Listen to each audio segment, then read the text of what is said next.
Ricardo Lovera era uno de los más prominentes médicos y antropólogos forenses de la década, ganador de varios premios en medicina legal y el descubrimiento de hallazgos únicos para el medio. Siempre se le había considerado como uno de los más profesionales representantes de su ramo a nivel mundial, al grado de ser llamado para colaborar con especialistas reconocidos en crímenes casi imposibles de resolver. Y bueno, esa tarde el Dr. Lovera fue solicitado directamente por la Embajada de Cuba para resolver un caso que ellos consideraban tanto misterioso como infame e inhumano. Encontraron una fosa clandestina con decenas de cuerpos. Todas las víctimas se atribuían a una rama oscura del poderoso palo mayombe o regla conga, la cual es una religión afroamericana, politeísta, sincrética y animista derivada de la religión congo del espiritismo que se desarrolló precisamente en Cuba. Y bien, sabemos perfectamente que las relaciones entre México y la paradisíaca pero polémica isla caribeña son muy cordiales. Pero de igual manera se le encomendó al galeno forense que tomara todas las precauciones debidas para evitar un conflicto o un roce diplomático innecesario. Por su parte, el gobierno cubano le proporcionó los medios necesarios, los fondos y la protección de los letales avispas negras, que es el nombre con que son conocidas las fuerzas especiales de las Fuerzas Armadas Revolucionarias de Cuba. El problema en sí no era el gobierno o algún cartel, el problema era que los religiosos son extremadamente celosos de su fe. Ricardo, al llegar, inmediatamente pidió los pormenores del entierro masivo, al mismo tiempo que le indicaron que los rastros de las operaciones de la supuesta secta comenzaban desde Bahía de Cochinos, pasando por Cienfuegos, Matanzas hasta La Habana. Y a pesar de las indagatorias tan profesionales de las avispas, la gente desconfía entre ellos, especialmente si se trata de religión y de los extranjeros. Pero al final de cuentas, los esfuerzos rindieron frutos, dieron con un tata santero ya muy viejo, quien al mostrarle fotos de las evidencias de los hallazgos funerarios, dijo que eso realmente no se trataba de palo mayombe, pero que no podía revelarlo hasta pedir audiencia con los demás tatas a fin de acordar qué se puede y qué no revelar a la autoridad. Finalmente, Ricardo y su equipo llegaron al lugar de los hechos. Comenzaron a exhumar cuidadosamente cada pieza, cada extremidad, cada prenda que iban encontrando. Tanto que se ganó la admiración y el respeto del coronel Benavides al ver cómo un médico extranjero trataba con respeto y cuidado los restos de las personas.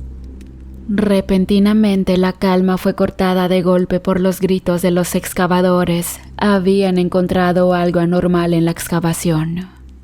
Todos acudieron al sitio para llevarse la inmensa sorpresa que dentro de una caja de alabastro finísimo se encontraba el cuerpo de una mujer de raza africana.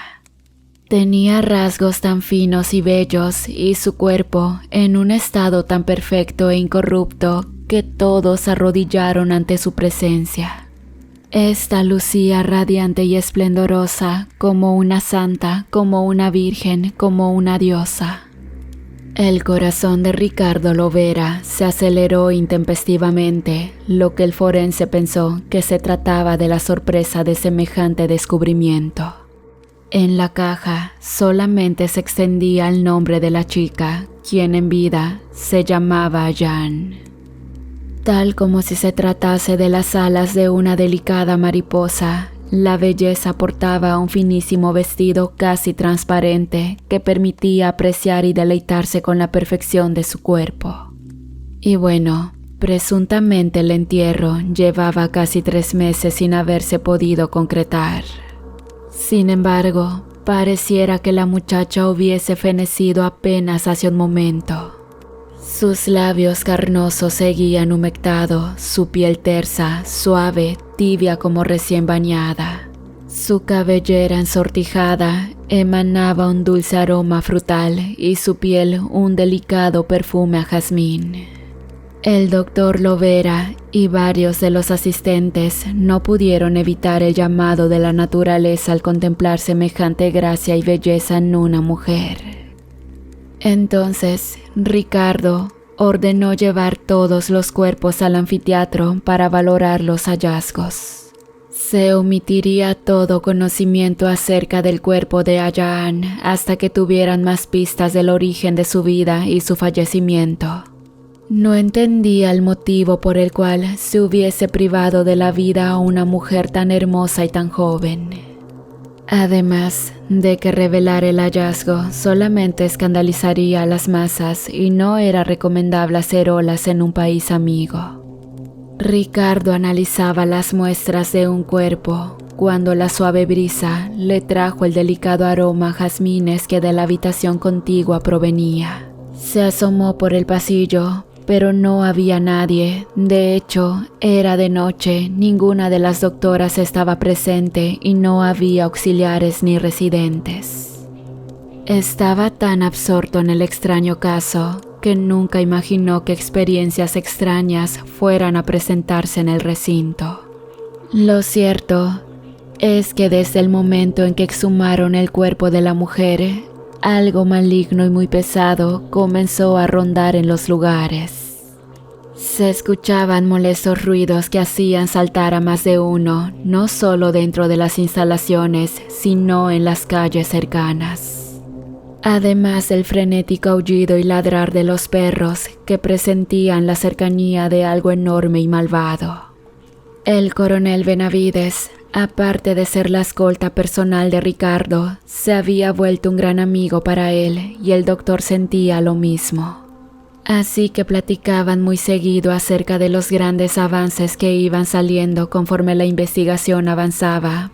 Por ejemplo, que todos los cuerpos habían sido mutilados estando aún con vida. Entonces Benavides hizo memoria y sacó un cuchillo y le preguntó si era algo como esto al doctor, a lo que Ricardo asintió. El coronel le explicó que eso era un pinaldo, un cuchillo que se les otorga a los practicantes de religión. Y de esa forma se pusieron de acuerdo de que debían encontrar al dueño de ese cuchillo. Benavides se fue contento a la comandancia a dar parte a sus superiores sobre los grandes avances de la investigación. Aunque los Mayombe aún no daban señales de querer cooperar, pero esto les daba la certeza de que el crimen fue 100% con fines religiosos. Una vez estando en su habitación, el sueño venció al joven doctor. Sintió una extraña sensación de ser observado. Para mayor inquietud, una suave, lejana y sensual voz lo llamaba por su nombre. La sensación de cabello rozando su rostro le hizo despertar de súbito y sobresaltado. Sin duda, reconocía el aroma frutal. Exactamente, el mismo de la cabellera negra y ensortijada de la bella mujer. Lovera pensó que estaría demasiado agotado y quizás le perturbaba la idea de haber encontrado el cuerpo incorrupto. Así que salió a las calles de La Habana acompañado de 2 avispas para evitar que el galeno se metiera en líos. El doctor comió y bebió las delicias tradicionales de La Habana Vieja, además de disfrutar de la grata compañía de las personas y conversaciones interesantes. Definitivamente se le había pasado el shock y el estrés de los días anteriores. Esa noche, un poco ebrio, descansó como no lo había hecho en años.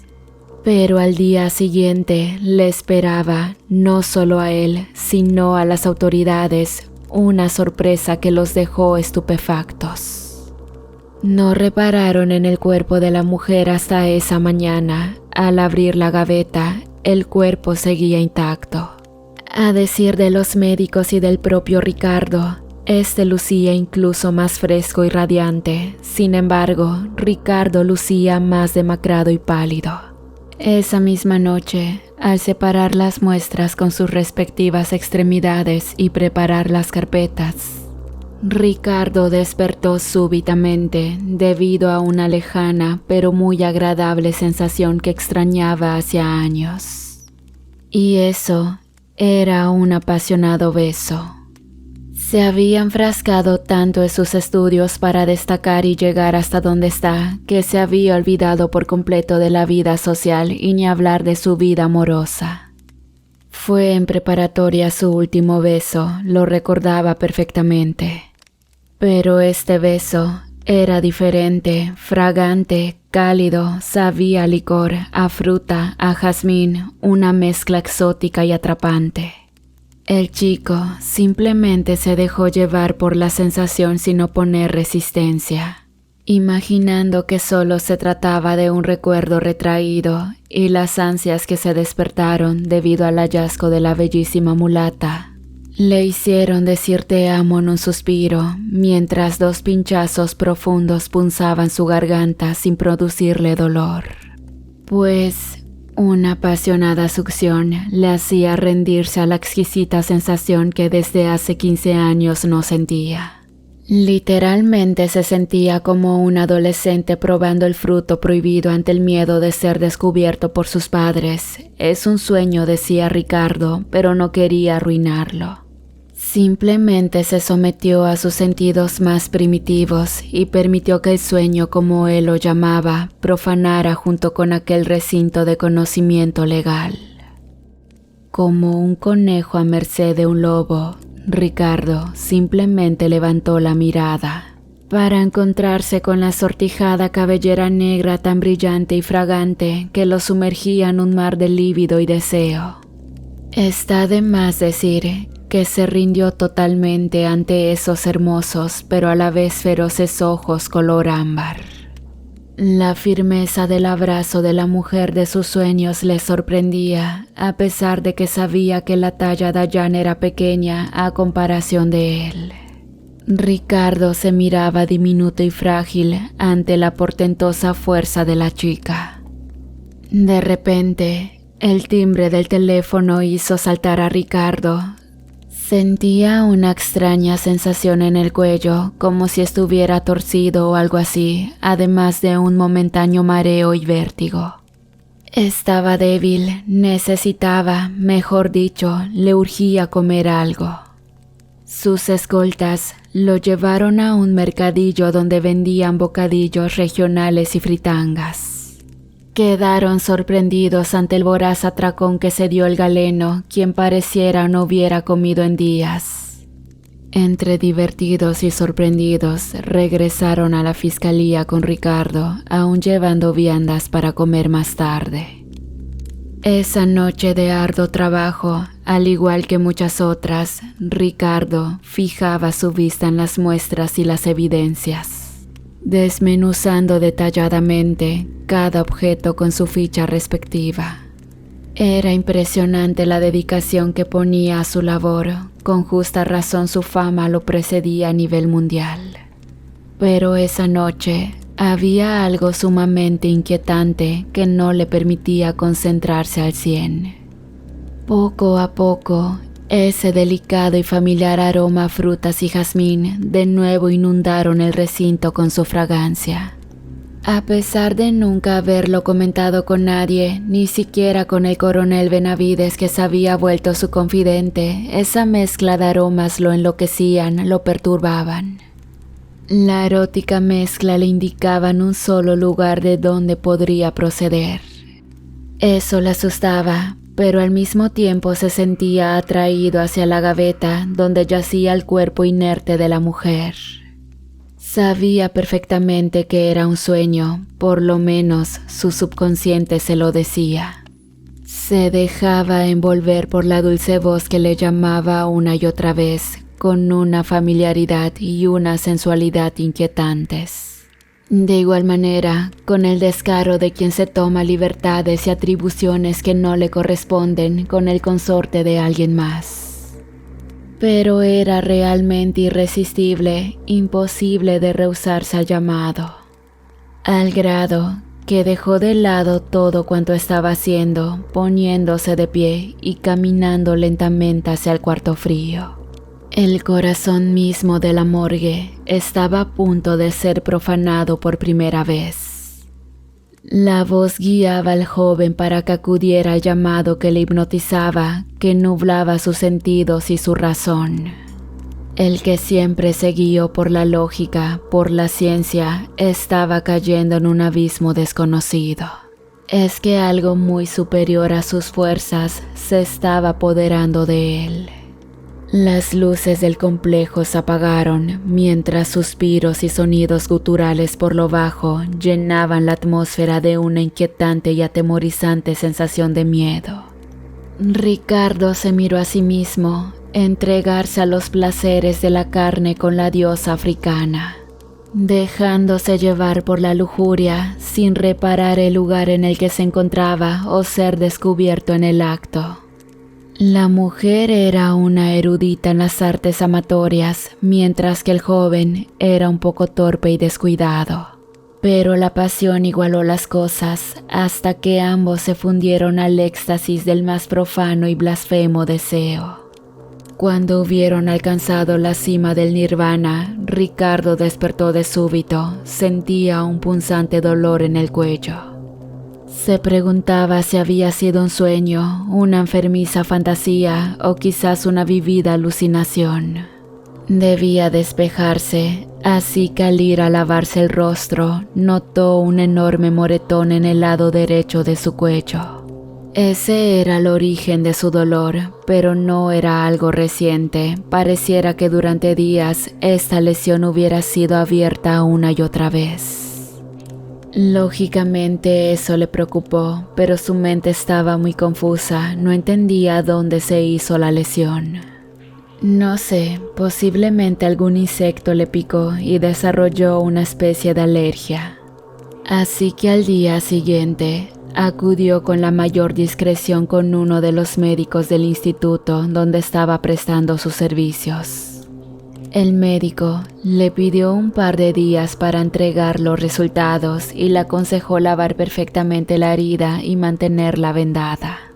Ricardo estaba muy confundido y desorientado, a pesar que comía como una bestia, siempre andaba famélico y sediento. Algo muy extraño pasaba con el joven médico.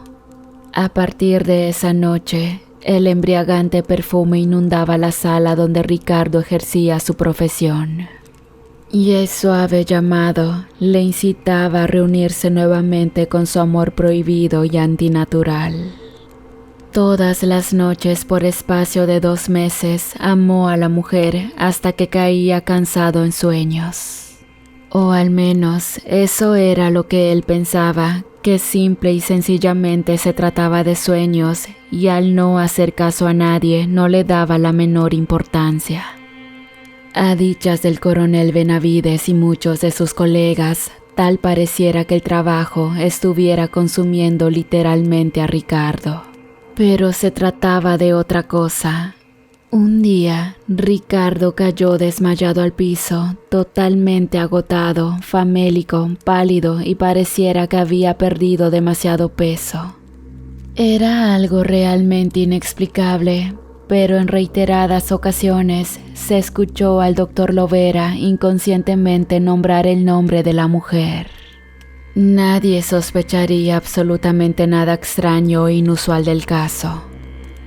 Dada la fama y el prestigio del joven médico forense mexicano, a dichas de los oficiales que le acompañaban a diario, él comía cuanta comida le recomendaban, además de beber leche, agua, jugo de frutas y licor, sin que éste le hiciera daño o pareciera satisfacerlo. Y a la mañana siguiente, amanecía como si hubiera operado varias veces. Finalmente el Consejo de Ancianos de Palo Mayombe accedieron a comentar acerca de lo que las autoridades encontraron. Llamaron la mayor masacre en la historia y no traía consigo buenas noticias que digamos. El ritual citado en la investigación no era Palo Mayombe, sino una variante del vudú tradicional. Pero esta vez, en vez de buscar la sanación y la armonía con la naturaleza para alcanzar la buena suerte y el amor, se usa para conjurar quiumbas. es decir, espíritus malignos que se apoderan y alimentan de la energía vital de las personas a fin de mantenerse fuertes y eternamente jóvenes. No son como las larvas de bajo astral, sino como las súcubos, con la diferencia de que estas quiumbas pueden encarnarse, es decir, habitar el cuerpo de personas para alimentarse de incautos y esclavizarlos. El Tata preguntó si todos los cuerpos pertenecían a varones, no importaba la edad, sino el género. Así que al revisar los datos de uno de los doctores, dejó caer la carpeta del nerviosismo y se dieron cuenta de que las víctimas eran varones. Benavides interrumpió al anciano Tata tratando de entender la naturaleza del caso. «Viejo, me está tratando de decir que estamos hablando de vampiros», le interrumpió. Entonces traía consigo los resultados de las heridas de Ricardo Lovera. El médico dijo a los presentes que las heridas del doctor son incisiones dentales, es decir, mordidas, pero no cualquier tipo de mordidas. Para empezar, por la distancia y el tamaño de la curvatura bucal, se trata de una hembra. Pero al analizar detenidamente la muestra, arroja como resultado una bacteria que produce la rabia, pero solamente la portan los murciélagos vampiro. Los religiosos dijeron que debían cerciorarse de que el cuerpo de Ayaan fuera revisado y en caso de ser la quiumba debía ser destruido. De la nada, un rugido espeluznante los interrumpió de golpe. Se trataba de Ricardo totalmente fuera de sí y con visibles signos de vampirismo en sus facciones. Manos les hicieron falta los elementos de las avispas negras para someter a Ricardo, que a pesar de su delgadez mostraba una fuerza bruta animalesca. La idea no era lastimarlo ni sedarlo, así una vez que lo tuvieron quieto, el sedante surtió efecto. «Tata, ¿qué debemos hacer?», preguntó temeroso el coronel. «Hay que sacar el cuerpo, exponerlo al sol y llevarlo a tierra consagrada. Solo así se romperá el hechizo que Ayaan liberó sobre Ricardo. De otra manera, esta no solo acabará con su cuerpo, también se llevará su alma». Así lo hicieron. Y al momento de tomar el cuerpo de la mujer, ésta no se movía, pues seguía incorrupta. La luz del día la mantenía en un estado de sopor. Pero ni bien los rayos del astro rey la tocaron, que su tersa y delicada piel comenzó a arrugarse y a marchitarse. La gran belleza de la bruja vampiro quedó seca y retorcida como si de un muñeco de cartón se tratase. La dejaron bastante tiempo expuesta y antes de caer la tarde, se dispusieron a llevarla a un cementerio que ya nadie visita, pero sigue siendo de tierra consagrada de una iglesia. Desgraciadamente Ricardo no pudo recuperar la cordura, a pesar de que su ayuda fue realmente invaluable para descubrir que en realidad las personas no solo se quitaron la vida en ese lugar en honor a su reina vampiresa, sino que llevaron menores y pelearon entre ellos. Prácticamente se inmolaron a un espíritu inmundo. El coronel Benavides alcanzó el mayor rango permitido en su corporación y fue condecorado. Pero el caso de Ricardo fue un misterio aún abierto. Y bueno, el pobre doctor Lovera continúa recluido en un hospital psiquiátrico de alta seguridad. Aunque saben, por las noches se le puede escuchar conversando con alguien como si de dos jóvenes novios se tratase. Sonríe y se le nota alegre mientras menciona dulcemente una y otra vez el nombre de Ayaan. Hola de nuevo, querida comunidad 3AM, ¿cómo están? Espero que hayan disfrutado muchísimo de este relato.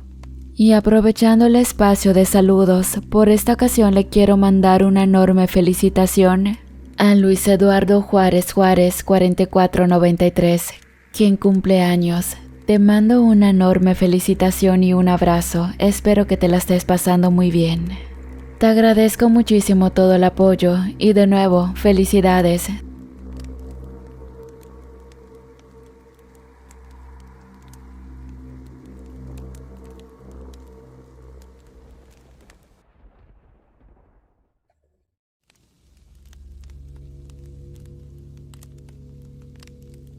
Un día nacemos y allí el juego se inicia, pero tarde o temprano aquello se termina.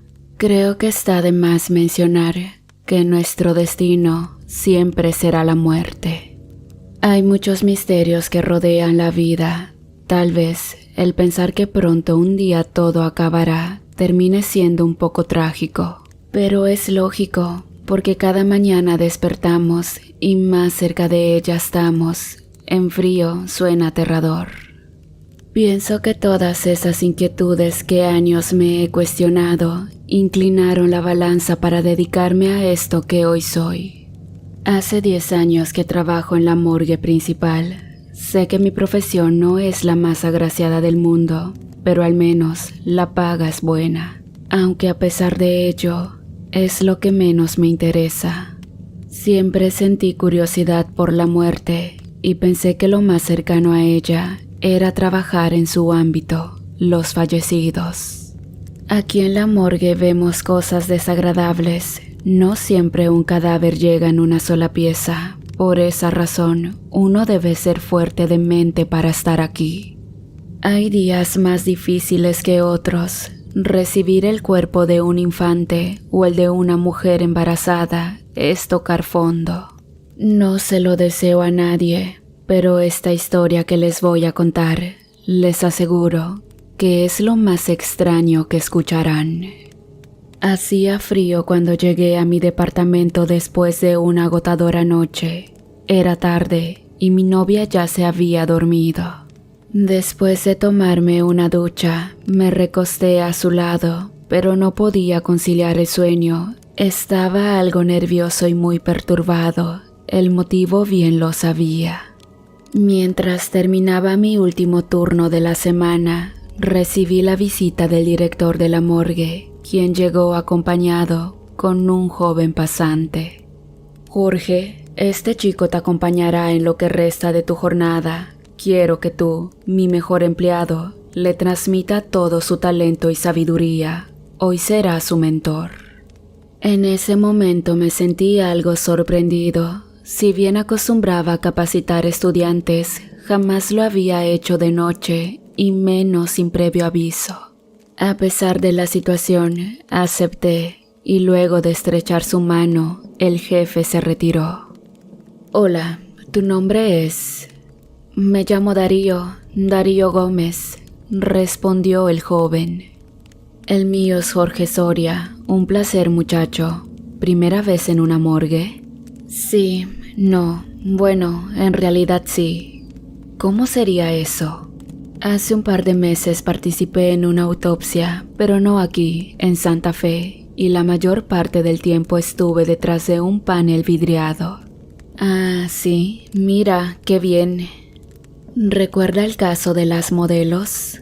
Sí, cómo olvidar a esas chicas, tan jóvenes y llenas de vida. Qué pena lo que hace la droga, ¿no? Sí, aparte se veían muy bien. Qué desperdicio de mujeres, Jorge. Me pareció algo confuso, raro, oír eso del muchacho, a tal punto que su comentario me resultó perturbador. Pero a pesar de la incómoda situación, continué con mi trabajo, el cual no era demasiado. No obstante, ya había transcurrido 1 hora de capacitación. Solo estaba a transitar el último tramo del turno. Mientras tanto, Darío comenzó a comportarse raro. Empezó a revisar cada cajón mortuorio de la sala, los cuales mayormente estaban ocupados por cadáveres. ¿Qué haces, Darío? ¿Cómo que qué hago? Sí, te pregunto qué estás haciendo, porque no comprendo tu motivo de revisar los cajones. Es solo curiosidad. No siempre uno tiene la oportunidad de capacitarse en una morgue como esta. Para mí, es un puntapié en mi carrera. Está bien, entiendo tu postura. Puedes ver los cuerpos. Solo ten cuidado en cerrar bien las gavetas. No queremos aroma podrido mañana aquí. Le respondí, mientras por encima de mis notas lo observaba. Es que existía algo en ese muchacho que me generaba demasiada inquietud. Pasaron algunos minutos y por un momento lo perdí de vista. Pensé que estaba revisando algo más del lugar, pero no, lo hallé de cabeza hurgando en otro de los cajones. Oye, ¿qué rayos estás haciendo? En ese momento Darío se vio tan sorprendido que pegó un salto para atrás. Luego de la vergüenza no dijo nada. ¿Estás enfermo? ¿Qué carajo hacías manoseando un cadáver? No lo estaba tocando, Jorge. Solo quería sentir el sabor de un cuerpo gélido y desanimado.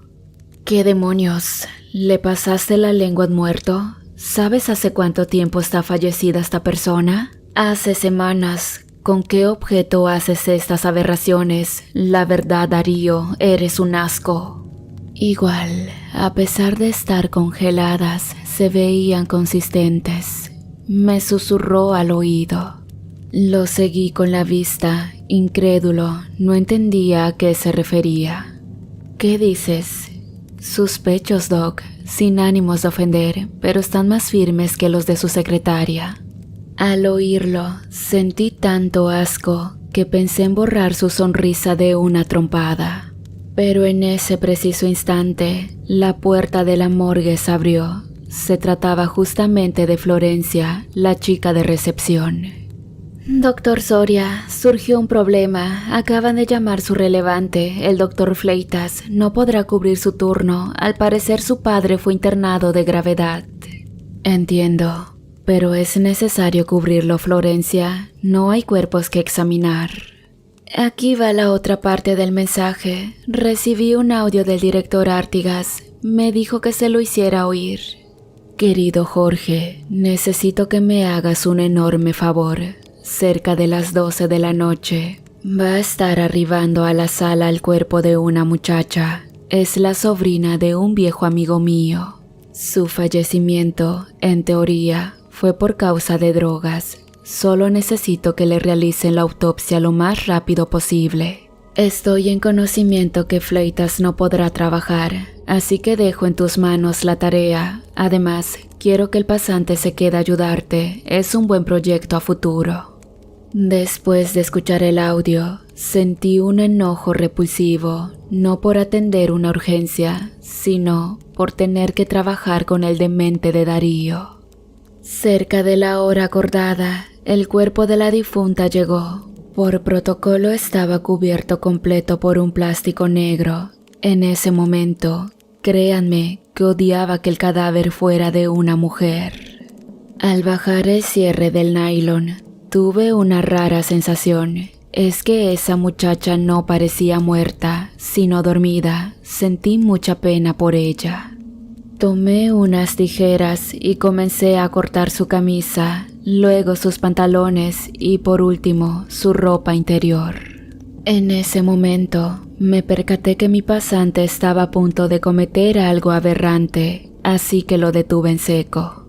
Darío, 2 cosas nada más te voy a decir. La primera, se hace lo que yo digo, así que nunca se te ocurra discutir mis decisiones. Segundo, no quiero verte hacer ninguna atrocidad con este cuerpo. ¿Quedó claro?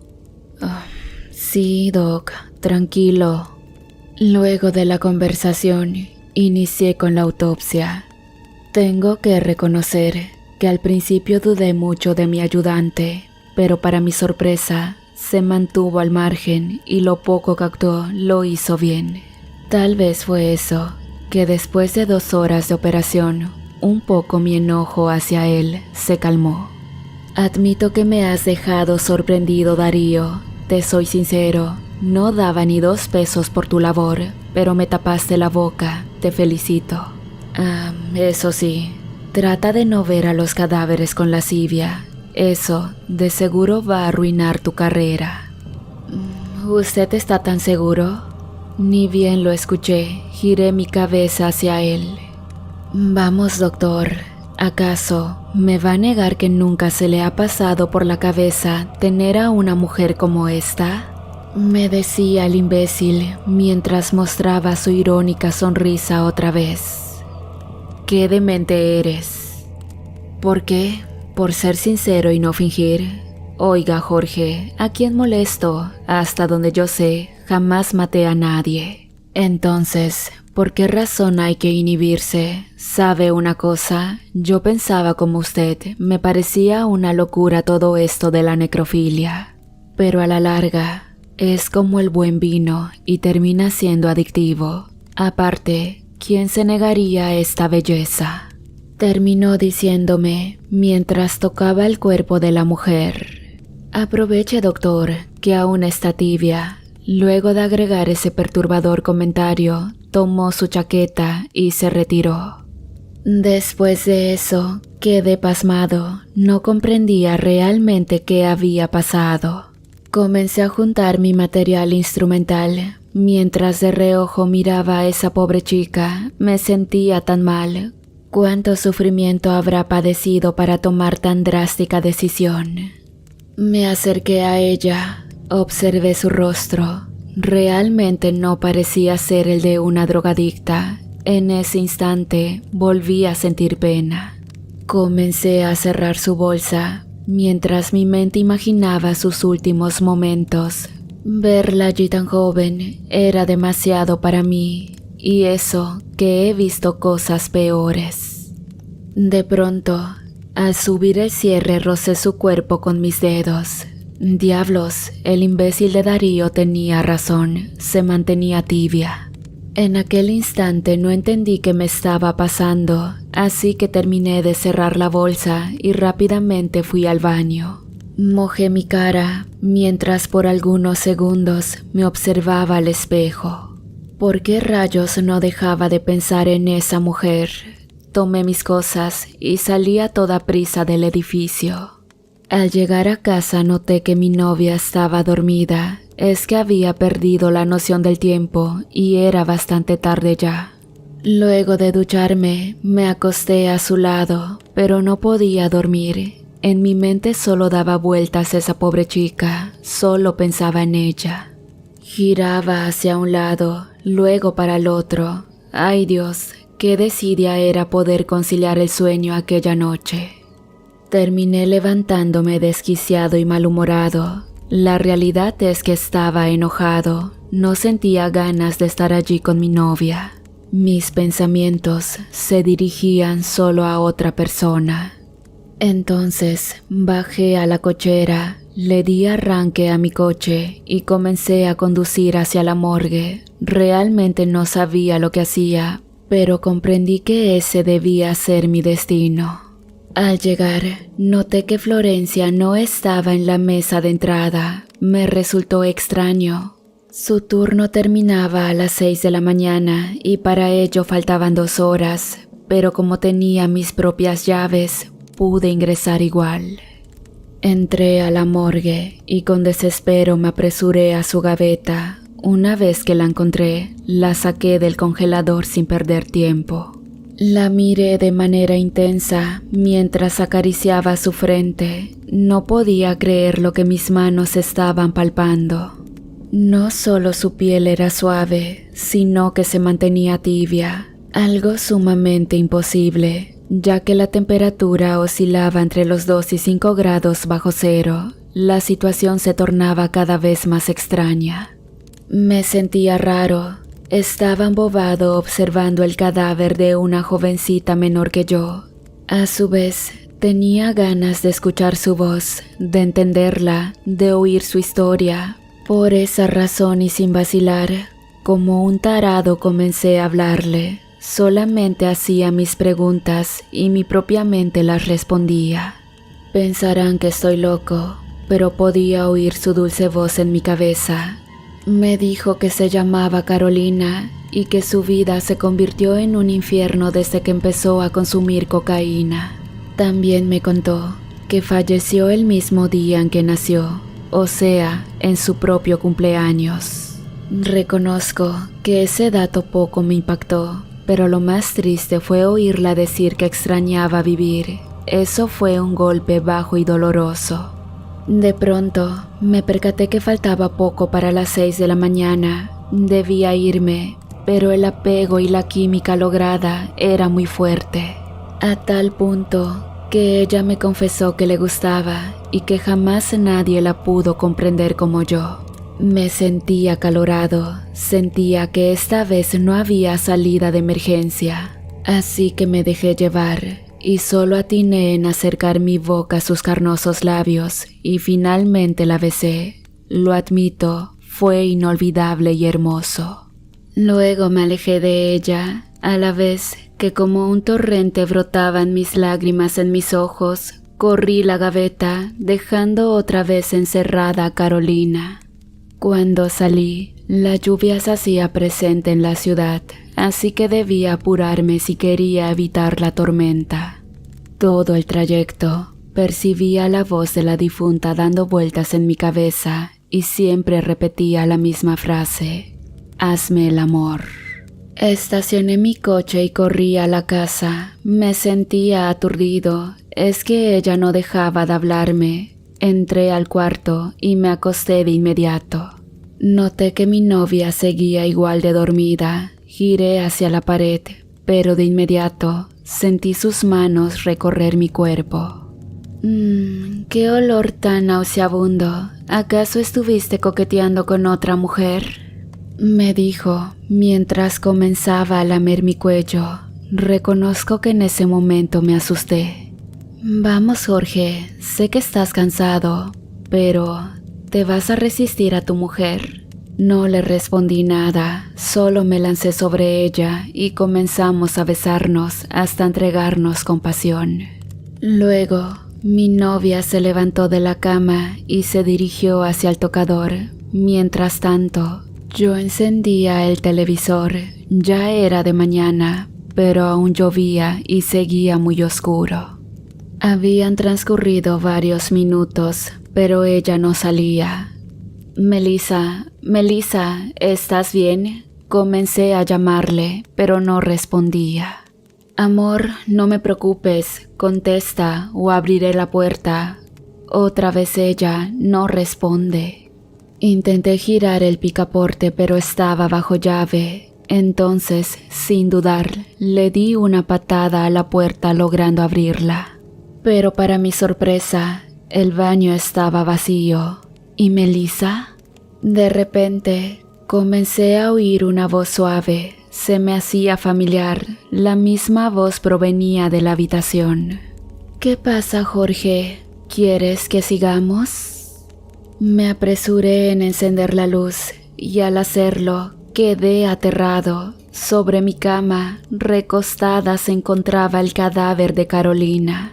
Inmediatamente la vi y un olor putrefacto inundó todo el cuarto. Era perturbador.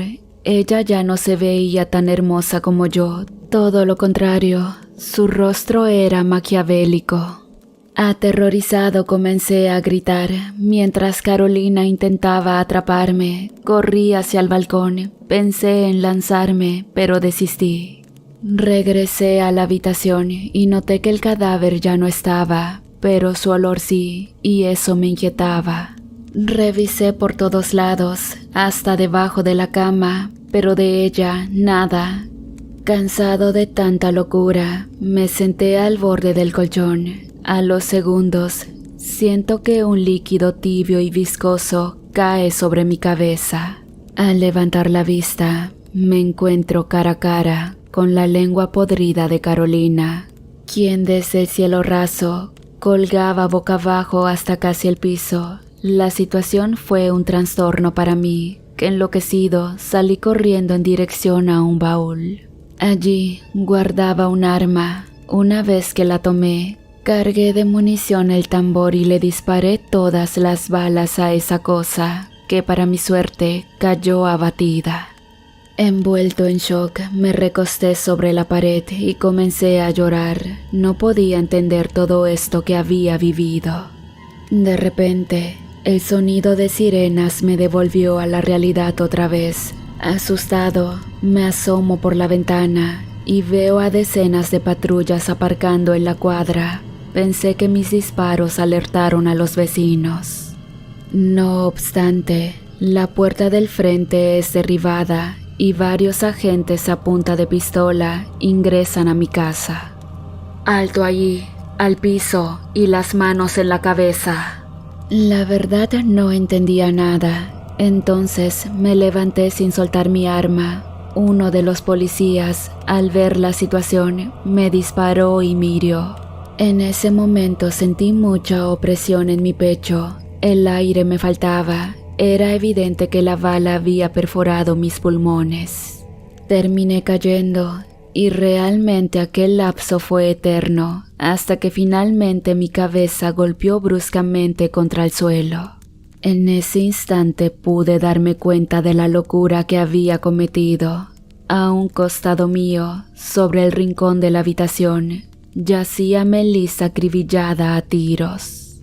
Su rostro estaba destrozado, no lo podía creer, yo la había ultimado. Pasaron muchas semanas, todos no solamente me daban por muerto, sino que lo deseaban. Ya no había vuelta atrás, mi vida estaba arruinada, pero un día desperté. Aquel día, la puerta de la habitación se abrió, mientras la sombra de un hombre alto y regordete se agigantaba a cada paso. Mis ojos no podían creer lo visto. Se trataba de Darío. «Hola, Doc. ¿Qué haces acá? ¿Acaso eres policía?» «Nada de eso. ¿Por qué lo piensas, Jorgito?» «Será porque maté a mi concubina, ¿no lo crees? Dudo mucho que dejen entrar a un pasante psicótico como tú». «Me haces reír, Doc, pero bueno, ¿sabes algo? Yo sí te creo». En ese momento el pasante comenzó a reír a carcajadas, mientras un hueco de fuego se abrió desde el subsuelo, dejando la habitación completamente en llamas. Luego, todo allí comenzó a temblar y en ese momento sentí el verdadero terror. No sabía qué hacer, cómo actuar, apenas podía moverme. Entonces empecé a gritar como loco, pero nadie me escuchaba. Entre tanta desesperación, olvidé por completo a Darío, quien no estaba por ninguna parte. Era una obviedad que el maldito huyó. Lo extraño fue que en su lugar, justo donde estaba parado, había una serpiente oscura, la cual se arrastró con rapidez hasta perderse en el ardiente hoyo. Luego, en un abrir y cerrar de ojos, el fuego y todo lo demás desapareció. Solo estaba yo, recostado en una cama, conectado a un respirador. Aunque noté que bajo mi almohada había un sobre, dentro de él una fotografía. En ella posaba sonriente Carolina y al dorso de la imagen se podía leer una nota. La misma decía: «El diablo se disfraza de lo que menos te imaginas. Puede tomar muchas formas y artilugios, pero la esencia nunca la pierde. En realidad, la maldad nunca la pierdo». Al final del escrito, resaltaba con claridad la firma de un tal pasante llamado Darío, conocido por todos como Lucifer. Hola, ¿qué tal, queridos amigos, querida comunidad? ¿Cómo han estado? Espero que hayan disfrutado mucho los relatos de esta semana. Y aprovechando como siempre la sección de saludos, por esta ocasión quiero mandar un saludo muy especial para el miembro de la comunidad, Angelito Negro 666. Te agradezco muchísimo todo tu apoyo. Saludos.